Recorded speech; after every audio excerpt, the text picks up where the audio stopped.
जय श्री गणेश। प्यारे भक्तों, आज रसपान करें संकष्टी चतुर्थी व्रत कथा। पौराणिक एवं प्रचलित श्री गणेश कथा के अनुसार एक बार देवता कई विपदाओं में घिरे हुए थे। तब वह मदद मांगने के लिए कैलाश पर्वत पर भगवान शिव जी के पास आए। उस समय भगवान शिव, माता पार्वती और उनके साथ कार्तिकेय जी और गणेश जी साथ में बैठे हुए थे। देवताओं की विपदाओं को सुनकर शिव जी ने कार्तिकेय एवं गणेश जी से पूछा कि तुम में से कौन इन देवताओं की कष्टों का निवारण कर सकते हो। शिव जी की बात सुनकर कार्तिकेय जी और गणेश जी दोनों खड़े हो गए और स्वयं को इस कार्य के लिए सक्षम बताया। तब भगवान शिव ने मन में सोचा कि इन दोनों की परीक्षा लेनी पड़ेगी। जो परीक्षा में सफल होगा वही देवताओं की मदद करने जाएगा। इतना ही मन में सोचकर भगवान शिव ने दोनों की परीक्षा लेते हुए कहा कि तुम दोनों में से जो सबसे पहले पृथ्वी की परिक्रमा करके आएगा वही देवताओं की मदद करने जाएगा। भगवान शिव जी के मुख से यह वचन सुनते ही कार्तिकेय जी अपने वाहन मोर पर बैठकर पृथ्वी की परिक्रमा करने के लिए तुरंत ही निकल गए। परंतु गणेश जी सोच में पड़ गए कि वह चूहे के ऊपर चढ़कर सारी पृथ्वी की परिक्रमा करेंगे तो इस कार्य में उन्हें बहुत समय लग जाएगा। अब भगवान सोच में पड़ गए कि मैं क्या करूं। तभी भगवान गणेश के दिमाग में एक उपाय सूझा। करना क्या था, गणेश जी अपने स्थान से उठ खड़े हुए और अपने माता पिता यानी शिव जी और पार्वती जी की 7 बार परिक्रमा करके वापस बैठ गए। अब उधर कार्तिकेय जी पृथ्वी की परिक्रमा करके लौटे और अपने आप को विजेता बताने लगे। अब इधर भगवान शिव ने गणेश जी से पूछा कि पुत्र, तुमने पृथ्वी की परिक्रमा क्यों न की, इसका कारण बताओ। तब श्री गणेश जी ने कहा, माता पिता के चरणों में ही समस्त लोक है। यह सुनकर भगवान शिव जी ने गणेश जी को देवताओं के संकट दूर करने के लिए आज्ञा दे दी और इस प्रकार भगवान शिव ने गणेश जी को आशीर्वाद दिया कि चतुर्थी के दिन जो भी तुम्हारा पूजन करेगा और रात्रि में चंद्रमा को अर्घ्य देगा और इस कथा को श्रद्धा भाव से पूरा सुनेगा, उसके तीनों ताप यानी दैहिक ताप, दैविक ताप तथा भौतिक ताप दूर होंगे। इस व्रत को करने से व्रतधारी के सभी तरह के दुख दूर होंगे और उसे जीवन के भौतिक सुखों की प्राप्ति होगी। चारों तरफ से मनुष्य की सुख समृद्धि बढ़ेगी, पुत्र पौत्र आदि धन ऐश्वर्य की कमी नहीं रहेगी। हे भगवान, इस कथा को जो भी भक्त श्रद्धा पूर्वक श्रवण करे उस पर अपनी कृपा सदा सर्वदा बनाए रखना। प्रेम से बोलिए गणेश भगवान जी की जय। एक बार भगवान शिव और माता पार्वती नदी किनारे बैठे हुए थे। वहाँ माता पार्वती ने भगवान शिव जी से समय व्यतीत करने के लिए चौपर खेलने के लिए कहा। शिव जी चौपर खेलने के लिए तैयार हो गए, परंतु इस खेल में हार जीत का फैसला कौन करेगा, यह प्रश्न उनके समक्ष उठा। तो भगवान शिव जी ने कुछ तिनके एकत्रित कर उसका एक पुतला बनाकर उसकी प्राण प्रतिष्ठा कर दी और पुतले से कहा, बेटा, हम चौपर खेलना चाहते हैं, परंतु हमारी हार जीत का फैसला करने वाला यहाँ कोई नहीं है, इसलिए तुम बताना कि हम दोनों में से कौन जीता और कौन हारा। उसके बाद भगवान शिव और माता पार्वती का चौपर खेल शुरू हो गया। यह खेल 3 बार खेला गया और संयोग से 3 बार माता पार्वती ही जीत गई। खेल समाप्त होने के बाद बालक से हार जीत का फैसला करने के लिए कहा गया, तो उस बालक ने कह दिया कि भगवान शिव विजयी है। झूठा बात सुनकर माता पार्वती क्रोधित हो गई। क्रोध में उन्होंने बालक को लंगड़ा होने और कीचड़ में पड़े रहने का श्राप दे दिया। बालक ने माता पार्वती से माफी मांगी और कहने लगा, हे माता, मुझसे यह अज्ञानतावश हुआ है। मैंने किसी देश भाव से ऐसा नहीं कहा, इसलिए मुझे क्षमा कर दीजिए। बालक के क्षमा मांगने पर माता को दया आई और माता ने कहा, देखो, यहाँ गणेश पूजन के लिए नाग कन्याएं आएगी। उनके कहे अनुसार तुम गणेश जी का व्रत करो। ऐसा करने से तुम मुझे प्राप्त करोगे। यह कहकर माता पार्वती शिव जी के साथ कैलाश पर्वत चली गई। 1 वर्ष के बाद उस स्थान पर नाग कन्याएं आई। तब नाग कन्याओं से श्री गणेश व्रत की विधि मालूम करने पर उस बालक ने 21 दिन लगातार गणेश जी का व्रत बड़े ही श्रद्धा भाव से किया। उसकी श्रद्धा से गणेश जी प्रसन्न हुए और उन्होंने बालक को मनोवांछित फल मांगने के लिए कहा। उस पर उस बालक ने कहा, हे विनायक जी, हे भगवान, हे गणेश जी, मुझ में इतनी शक्ति दीजिए कि मैं अपने पैरों से चलकर अपने माता पिता के साथ कैलाश पर्वत पर पहुंच सकूं और वे यह देखकर प्रसन्न हो जाए।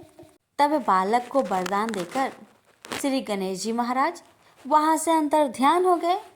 इसके बाद वह बालक कैलाश पर्वत पर पहुंच गया और कैलाश पर्वत पर पहुंचने की अपनी कथा उसने भगवान शिव जी को सुनाई। चौपर वाले दिन से ही माता पार्वती शिव जी से विमुख हो गई थी। अतः देवी के रुष्ट होने पर भगवान शिव जी ने भी बालक के बताए अनुसार 21 दिनों तक श्री गणेश का व्रत किया। इस व्रत के प्रभाव से माता पार्वती के मन से भगवान शिव के लिए जो नाराजगी थी वह समाप्त हो गई। तब यह व्रत विधि भगवान शंकर ने माता पार्वती जी को बताई। यह सुनकर माता पार्वती ने मन में भी अपने पुत्र कार्तिकेय से मिलने की इच्छा जागृत हुई। तब माता पार्वती ने भी 21 दिन तक श्री गणेश जी का व्रत किया तथा ध्रुवा, फूल और लड्डुओं से गणेश जी का पूजन अर्चन किया। व्रत के 21वें दिन कार्तिकेय स्वयं माता पार्वती जी से आ मिले। उस दिन से श्री गणेश चतुर्थी का यह व्रत समस्त मनोकामनाओं की पूर्ति करने वाला व्रत माना जाता है। इस व्रत को करने से मनुष्य के सारे कष्ट दूर होकर मनुष्य को समस्त सुख सुविधाएं प्राप्त होती है। प्रेम से बोलिए जय श्री गणेश। पौराणिक कथा के अनुसार एक समय की बात है कि भगवान विष्णु का विवाह माता लक्ष्मी जी के साथ निश्चित हुआ। विवाह की सभी तैयारी होने लगी। सभी देवी देवताओं को निमंत्रण भेजे गए, लेकिन भूलवश गणेश जी को निमंत्रण देना रह गया था। इधर भगवान विष्णु की बारात जाने का समय आ चुका था। सभी देवता अपनी पत्नियों के साथ विवाह समारोह में शामिल होने को आए, परंतु सभी देवी देवताओं ने देखा कि गणेश जी कहीं दिखाई नहीं दे रहे हैं। तब उन सभी ने आपस में चर्चा की, क्या गणेश जी को नहीं न्योता दिया गया या गणेश जी ही नहीं आए हैं। सभी को इस बात पर बहुत आश्चर्य हुआ। इस बात पर उन सभी ने विष्णु भगवान से ही इसका कारण पूछा। विष्णु भगवान से पूछने पर उन्होंने कहा कि हमने गणेश जी के पिता भोलेनाथ, महादेव और माता पार्वती को न्योता भेजा था। यदि गणेश जी अपने पिता के साथ आना चाहते तो आ जाते, अलग से उन्हें न्योता देने की कोई आवश्यकता भी नहीं थी। दूसरी बात यह है, उनको खाने में 1.25 मन मूंग, 1.25 मन चावल, 1.25 मन घी और 1.25 मन लड्डू का भोजन चाहिए। यदि गणेश जी नहीं आएंगे तो कोई बात नहीं, दूसरे के घर जाकर इतना सारा खाना पीना अच्छा भी नहीं लगता। इतना वार्ता कर ही रहे थे कि किसी एक ने सुझाव दिया, यदि गणेश जी आते तो उनको द्वारपाल बनाकर बैठा सकते थे कि आप घर की याद रखना। आप तो चूहे पर बैठकर धीरे धीरे चलोगे तो बारात में बहुत पीछे रह जाओगे। यह सुझाव सबको पसंद आ गया। तो फिर विष्णु भगवान ने भी अपनी सहमति दे दी। तब गणेश जी को निमंत्रण देकर आमंत्रित किया और उनको समझा बुझाकर घर की रखवाली करने को बैठा दिया गया। बारात चल दी। तब नारद जी ने देखा कि गणेश जी तो दरवाजे पर ही बैठे हुए हैं। तो वे गणेश जी के पास गए और रुकने का कारण पूछा। गणेश जी कहने लगे कि विष्णु भगवान ने मेरा बहुत अपमान किया है। नारद जी ने कहा कि आप अपनी मूषक सेना आगे भेज दो तो वह रास्ता खोद देगी, जिससे उनके वाहन धरती में धंस जाएंगे। तब आपको सम्मानपूर्वक बुलाना पड़ेगा। अब तो गणेश जी ने अपनी मूषक सेना को आदेश दिया, जाओ, और सेना ने जमीन पोली कर दी। जब बारात वहां से निकली तो रथों के पहिए धरती में धंसने लगी। लाख कोशिश की परंतु पहिए नहीं निकले। सभी ने अपने अपने उपाय किए परंतु पहिए तो नहीं निकले, बल्कि जगह जगह से टूटने लगे। किसी को समझ में नहीं आ रहा था कि अब क्या किया जाए। तब तो नारद जी ने आकर कहा, आप लोगों ने गणेश जी का अपमान किया, जिस कारण यह विघ्न आ रहे हैं। यदि उन्हें मनाकर लाया जाए तो आपका कार्य सिद्ध हो सकता है और यह संकट टल सकता है। शंकर भगवान ने अपने दूत नंदी को भेजा और वे गणेश जी को लेकर आए। गणेश जी का आदर सम्मान के साथ पूजन किया गया। फिर रथ के पहिए निकलने लगे और यह संकट टल गया। अब रथ के पहिए निकल तो गए परंतु वे टूट फूट गए थे, तो उन्हें सुधारे कौन। पास के खेत में एक खाती काम कर रहा था। उसे बुलाया गया। खाती अपना कार्य करने से पहले श्री गणेशाय नमः कहकर गणेश जी की वंदना मन ही मन करने लगा। देखते ही देखते खाती ने सभी पहियों को ठीक कर दिया। तब खाती कहने लगा कि हे देवताओं, आपने सर्वप्रथम गणेश जी को नहीं मनाया होगा और न ही उनकी पूजन की होगी, इसलिए तो आपके साथ यह संकट आया है।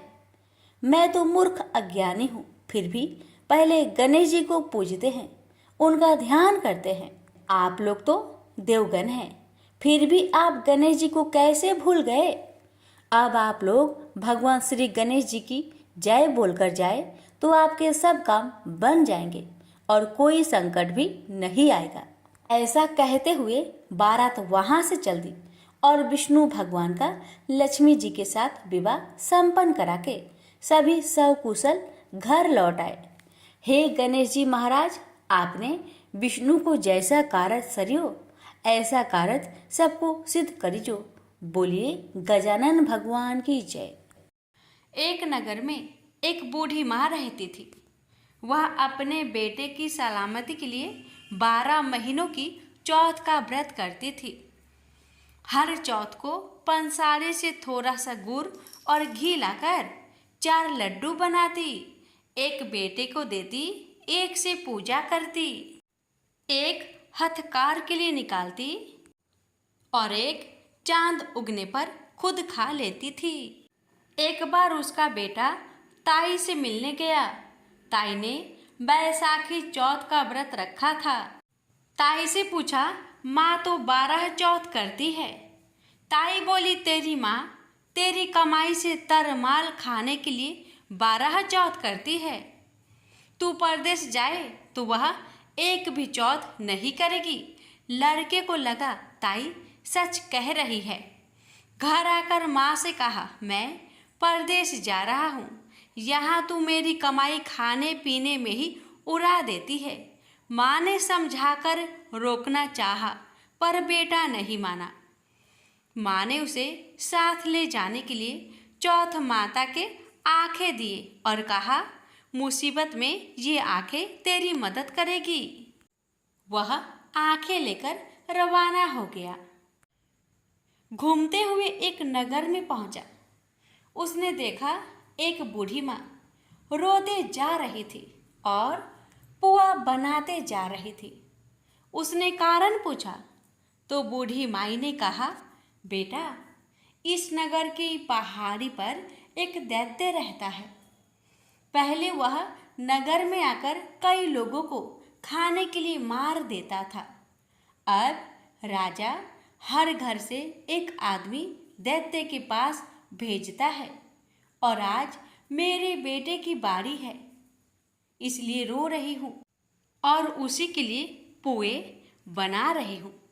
वह बोला, तू पुए मुझे खिला दे, तेरे बेटे की जगह मैं चला जाता हूँ। बूढ़ी माँ ने खीर पुए उसे खिला दिए। खा पीकर वह सो गया। रात को राजा के सैनिक आए तो बूढ़ी माँ ने उसे भेज दिया। दैत्य के सामने पहुंचने पर उसने चौथ माता के आंखें दैत्य की तरफ फेंककर कहा, हे चौथ माता, यदि मेरी माँ मेरी सलामती के लिए व्रत करती है तो दैत्य का सिर कटकर गिर जाए। तुरंत दैत्य का सिर कटकर गिर गया। लड़का वापस आ गया। राजा ने उसे उपहार देकर विदा किया। चलते हुए एक दूसरे राजा के नगर में पहुंचा। इस राज्य में आवा तभी पकता था जब एक इंसान की बलि दी जाती थी। सिपाहियों ने उसे पकड़कर आवे में चुन दिया।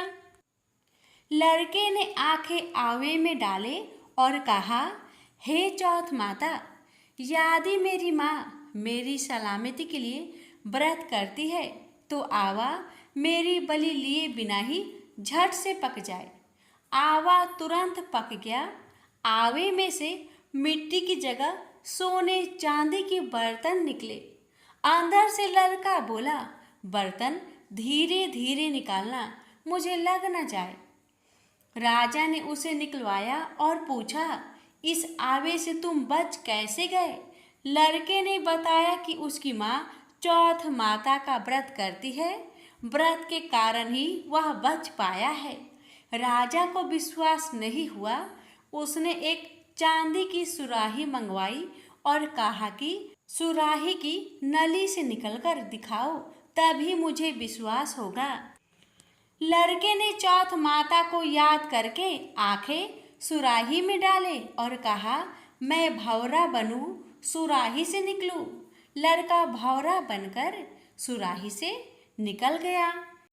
राजा ने खुश होकर राजकुमारी की शादी उसके साथ करवाई और सभी लोगों को चौथ माता का व्रत करने को कहा। उसे माँ की याद आई। उसने राजा के पास जाकर खुद के नगर जाने की इच्छा जाहिर की। राजा ने रथ, घोड़ा, हाथी और खूब सारा दान दहेज देकर उन्हें विदा किया। चौथ के दिन अपने नगर पहुंचा। वह अकेला पंसारी के यहाँ माँ का इंतजार करने लगा। सोचा चौथ है तो माँ यहाँ जरूर आएगी। थोड़ी देर बाद लकड़ी टेकती हुई माँ आती दिखी। बेटा माँ के चरणों में गिर पड़ा। कहा, माँ, मैं तेरा बेटा हूँ, मुझे माफ़ कर दो। माँ ने उसे गले से लगा लिया। लोग चौथ माता की जय जयकार करने लगे। उस नगर के सभी लोग चौथ माता का व्रत करने लगे। हे चौथ माता, जैसे बूढ़ी माँ और उसके बेटे की सहायता की, वैसे हमारी भी करना। कहानी कहने और सुनने वाले पर कृपा करना। बोलिए चौथ माता की जय हो।